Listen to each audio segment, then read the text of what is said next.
Hello दोस्तों, कैसे आप सभी। मैं हितेश आप सभी का स्वागत करता हूँ यूट्यूब चैनल ज्ञान विद्यालय में।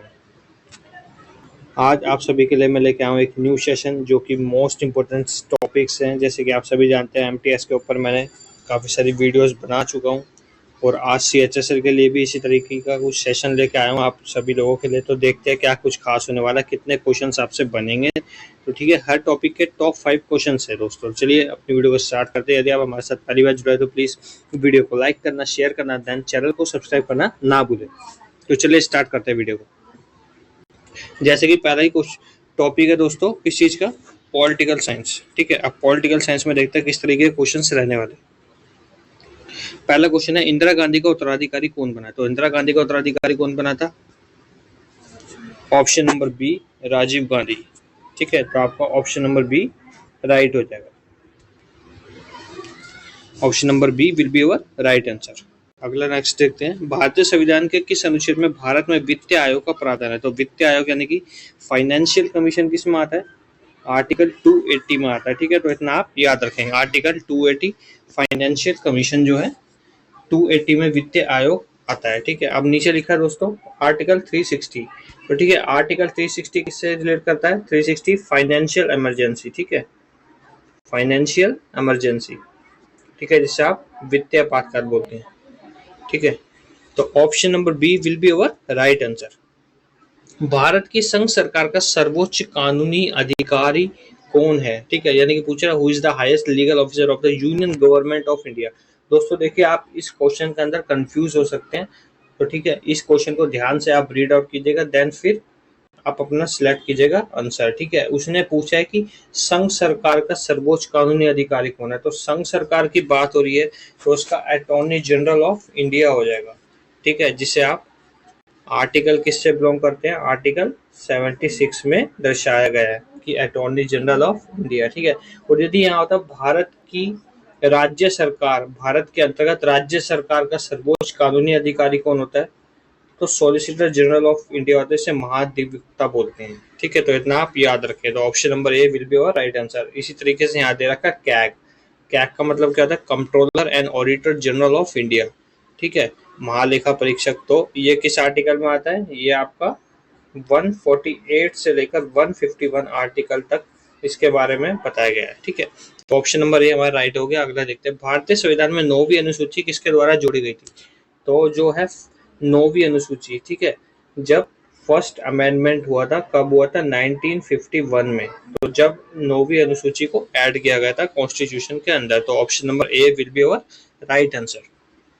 निम्नलिखित में से किस राज्य में कोई पंचायती राज संस्था नहीं है? तो पंचायती राज संस्था जो है वो नहीं है, पूछ रहा है। ठीक है, तो कहाँ नहीं है? नागालैंड में नहीं है, असम में है। ठीक है, केरल में भी है और त्रिपुरा में भी है। तो नागालैंड में नहीं है, तो हमारा ऑप्शन नंबर ए राइट हो जाएगा। अब बात आती है पंचायती राज व्यवस्था या संस्था। ठीक है, सबसे पहले सर्वप्रथम पंचायत कहाँ बनी थी? तो ये आपसे पूछता है। ठीक है, तो ये भी आपको याद होना चाहिए। 2 अक्टूबर 1959 में बनी थी। कहाँ पर बनी थी? राजस्थान के नागौर डिस्ट्रिक्ट में बनी थी। तो इतना आप याद रखेंगे। ठीक है, और आप सभी जानते हैं पंचायती राज व्यवस्था के 2 कमेटी या समिति आई थी। ठीक है, एक त्रिस्तरीय थी और एक 2 स्तरीय। ठीक है, यानी कि त्रिस्तरीय कौन सी थी? बलवंत राय मेहता समिति। और जो 2 स्तरीय थी वो कौन सी थी? अशोक मेहता समिति। तो हर क्वेश्चन के आप डिटेल्स को फॉलो करेंगे तो उतना ज्यादा आपकी प्रिपरेशन जो है बेस्ट होती जाएगी। तो चलिए आगे बढ़ते हैं। Option number A will be our right answer. अब अगला टॉपिक है दोस्तों हिस्ट्री का। हिस्ट्री में देखते हैं कैसे क्वेश्चन है। भारत में सबसे पहले तोप खाने का प्रयोग किस युद्ध में किया गया था? यानी कि पूछ रहे गोला बारूद या तोप खाने का जो भी यूज हुआ था सबसे पहले कब हुआ था? तो पानीपत का जो फर्स्ट वार हुआ था, कब हुआ था? 1526 में, यानी कि 1526 में। और किस किस के बीच हुआ था पानीपत का फर्स्ट वॉर? ठीक है, एक तरफ आपके इब्राहिम लोधी जो कि लोधी वंश के शासक थे। ठीक है, और दूसरी तरफ कौन था? बाबर। तो बाबर ने सर्वप्रथम क्या किया था? यह क्वेश्चन को आप थोड़ा टफ करेंगे तो इस तरीके पूछ जाएगा, बाबर ने सर्वप्रथम तोपखाने या गोला बारूद का किस युद्ध के अंदर यूज किया? तो पानीपत के फर्स्ट वर्ल्ड वॉर में। ठीक है, तो इतना आप याद रखेंगे। तो option number A will be our right answer. निम्नलिखित में से कौन सा खंडर विजयनगर की प्राचीन राजधानी का प्रतिनिधित्व करता है? तो विजयनगर की प्राचीन राजधानी का प्रतिनिधित्व कौन करता है? Option number D, Hampi. ठीक है, तो option number D will be our right answer. अगला क्वेश्चन है, किस गुप्त राजा के शासनकाल के दौरान चीनी यात्री फायान ने भारत का दौरा किया था? यानी कि पूछ रहा है जो चीनी यात्री फायान था वो किसके शासनकाल के दौरान किसके दरबार में आया था? तो ठीक है, तो ऑप्शन नंबर थर्ड आपका राइट हो जाएगा। ठीक है, चंद्रगुप्त द्वितीय के दरबार में आया था। ठीक है, तो इतना आप याद रखेंगे, चंद्रगुप्त द्वितीय के। तो option number C will be our right answer. Pulakeshin द्वितीय या पुलकेशिन सेकंड का समकालीन था, किसका समकालीन था? वो कंटेम्पररी किसका था? चंद्रगुप्त मौर्य का। तो option number C will be our right answer.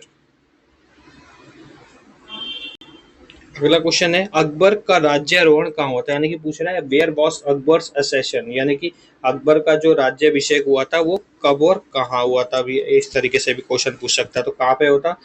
Option number एक कालानौर में हुआ था। ठीक है, कब हुआ था ये आपको डेट बतानी है। मैंने आपको डेट बता दी, लेकिन आपको सन बताना है। 14 फरवरी कब हुआ था उसके आगे आपको बताना है। ये आपका आज का होमवर्क है। ठीक है, option number A will be right answer. अब अगला टॉपिक जो आ गया दोस्तों हमारा ज्योग्राफी का। ठीक है, अब आपने देखा कि हिस्ट्री और पॉलिटिकल साइंस हो गया आपके कितने सही आप मैच कर सकते हैं, और आपकी प्रिपरेशन भी देख सकते हैं कि कुछ क्वेश्चंस ऐसे जो आपने नहीं पढ़े और पढ़े भी हैं तो आपकी रिवीजन हो जाएगी। तो चलिए ज्योग्राफी में देखते हैं कैसे है।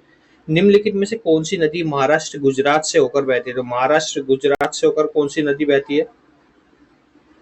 ऑप्शन नंबर डी ताप्ती नदी बहती है। बांग्लादेश में गंगा को किस नाम से जाना जाता है? तो बांग्लादेश की बात आ गई है। सबसे पहले बांग्लादेश की लेंथ पूछता है, लंबाई पूछता है आपसे, तो कितनी है?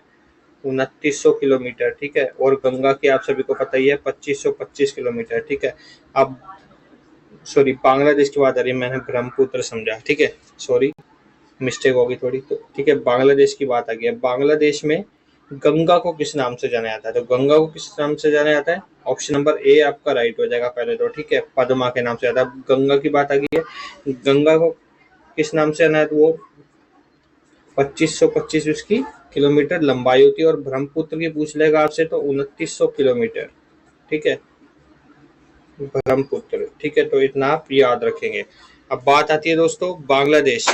तो भारत जो है सबसे लंबी सीमा किसके साथ शेयर करता है? ऐसे क्वेश्चन आता है। तो बांग्लादेश के साथ करता है, कितनी करता है? 4096.7 किलोमीटर। ठीक है, तो इतना आप याद रखेंगे। और सबसे कम किसके साथ करता है? 106 किलोमीटर अफगानिस्तान के साथ। तो इतना आप याद रखेंगे। तो option number A will be our right answer. निम्नलिखित में से कौन सी जनजाति मध्य भारत में नहीं पाई जाती? तो कौन सी नहीं पाई जाती? गोंड्स। ठीक है, आप सभी जानते हैं गोंड, भील, मुंडा, ये सब कहाँ पाई जाती है? यूपी, आपका मध्य प्रदेश वगैरह में देखने को मिलती है बेसिकली। ठीक है, तो टोडास जो है वो नहीं मिलेगी आपको देखने को, क्योंकि टोडास जो है बेसिकली कहाँ पाई जाती है? साउथ की तरफ पाई जाती है। ठीक है, तो option number B will be our right answer. निम्नलिखित में से कौन कर्क रेखा के सबसे नजदीक है? तो कर्क रेखा के सबसे नजदीक कौन है? Option number B will be our right answer, यानी कि कैलकाटा जो है ऑप्शन बी कर्क रेखा के सबसे नजदीक है।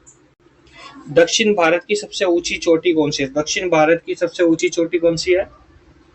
ऑप्शन नंबर सी अन्नाई मुड़ी। ठीक है, तो अन्नाई मुड़ी जो है दक्षिण भारत की सबसे हाईएस्ट पीक है। ठीक है, इस तरीके से आपसे पूछ लेगा कि लक्षद्वीप की सबसे हाईएस्ट पीक कौन सी है? तो लक्षद्वीप की कौन सी होती है आपको ये भी याद होना चाहिए। ठीक है, वैसे पूछता नहीं है फिर भी आपको याद होनी चाहिए। ठीक है, लक्षद्वीप की कौन सी है? नारचो हाईएस्ट पीक। ठीक है, इस तरीके से आप याद रखेंगे। तो ऑप्शन नंबर सी हमारा राइट हो जाएगा। अब अगला टॉपिक है दोस्तों कौन सा? Static GK. कंवल बाग अभ्यारण्य किस राज्य में स्थित है? तो कंवल बाग अभ्यारण्य कहाँ स्थित है? तेलंगाना में स्थित है। इसी तरीके से आपसे पूछता है तमिलनाडु का, कि तमिलनाडु में ऐसा कौन सा टाइगर रिजर्व है जिसे सत्यमंगलम, ठीक है, कौन सा है? सत्यमंगलम, जिसे क्या मिला है? T/3 स्टार का टैग मिला हुआ है। ठीक है, तो इतना आप याद रखेंगे। 2011 में देश के निम्नलिखित में से किस राज्य में साक्षरता दर सबसे अधिक है? यानी कि हाई लिटरेसी रेट कहाँ पे है? तो हाई लिटरेसी रेट कहाँ पे? केरला के अंदर है। और लो की बात कर लेगा तो लो कहाँ पर है? बिहार में है। ठीक है, और आपसे पूछ लेगा सेकंड लो लिटरेसी रेट कहाँ पे है? तो अरुणाचल प्रदेश। ठीक है, तो इतना आप याद रखें। तो option number D will be our right answer. Major Dhyanchand को भारत के प्रतिष्ठित नागरिक सम्मान पद्म भूषण से कब सम्मानित किया गया था? 1956 में सम्मानित किया गया था। और आप सभी जानते हैं हम राष्ट्रीय खेल दिवस बनाते कब बनाते हैं? 29 अगस्त को बनाते हैं। किसकी जयंती पर? मेजर ध्यानचंद जी की। Option number C will be your right answer. निम्नलिखित में से कौन शास्त्रीय गायन से संबंधित है? तो कौन है? Mallikarjun Mansur. Option number C हमारा राइट हो जाएगा। इंदिरा गांधी राष्ट्रीय मानव संग्रहालय कहाँ है? तो इंदिरा गांधी मानव संग्रहालय कहाँ पे है? भोपाल स्टेट के अंदर। ठीक है, तो option number C will be your right answer. अब दोस्तों करंट अफेयर्स के क्वेश्चन देखते हैं क्या कुछ खास है। तो सबसे पहला ही क्वेश्चन है दोस्तों, क्या विश्व बैंक ने किसके साथ साझा समृद्धि के लिए एक रिपोर्ट जारी की है? तो किसने की है? यानी कि पूछ रहा है कौन सी report? Tided water for shared prosperity. तो किसके साथ किया? इंडोनेशिया के साथ। तो option number B will be our right answer. Luis Abinader को हाल ही में किस देश का नया राष्ट्रपति चुना गया? तो किसका चुना गया? Option number B will be our right answer. ठीक है, डोमिनिकन रिपब्लिक, जिसे आप डोमिनिकन गणराज्य भी बोल सकते हैं। अंतर्राष्ट्रीय चाय दिवस कब मनाया जाता है? तो अंतर्राष्ट्रीय चाय दिवस कब ऑब्जर्व किया जाता है? 21 मई को। Option number B will be your right answer. Euro Cup किस खेल से संबंधित है जिसका 17वां संस्करण जर्मनी में, यानी कि 17वां 17वां सेशन जर्मनी में आयोजित किया गया? तो कहाँ, किस खेल से संबंधित है? फुटबॉल। तो option number B will be your right answer. निम्नलिखित में से किस देश ने हाल ही में फिलिस्तीन को एक काउंटी के रूप में मान्यता नहीं दी है? तो किसने नहीं दी है? नॉर्वे ने भी दे रखी है, आयरलैंड, स्पेन वगैरह ने भी दी है, लेकिन अमेरिका ही सिर्फ ओनली ऐसी कंट्री है जिसने मान्यता नहीं दे दी है। ठीक है, किसको? फिलिस्तीन को। तो ऑप्शन नंबर बी हमारा राइट हो जाएगा। सो गाइस, इसी के साथ सेशन खत्म होता है। यदि आपको अच्छा लगा तो प्लीज ज्यादा लाइक करें, शेयर करें और प्रोवाइड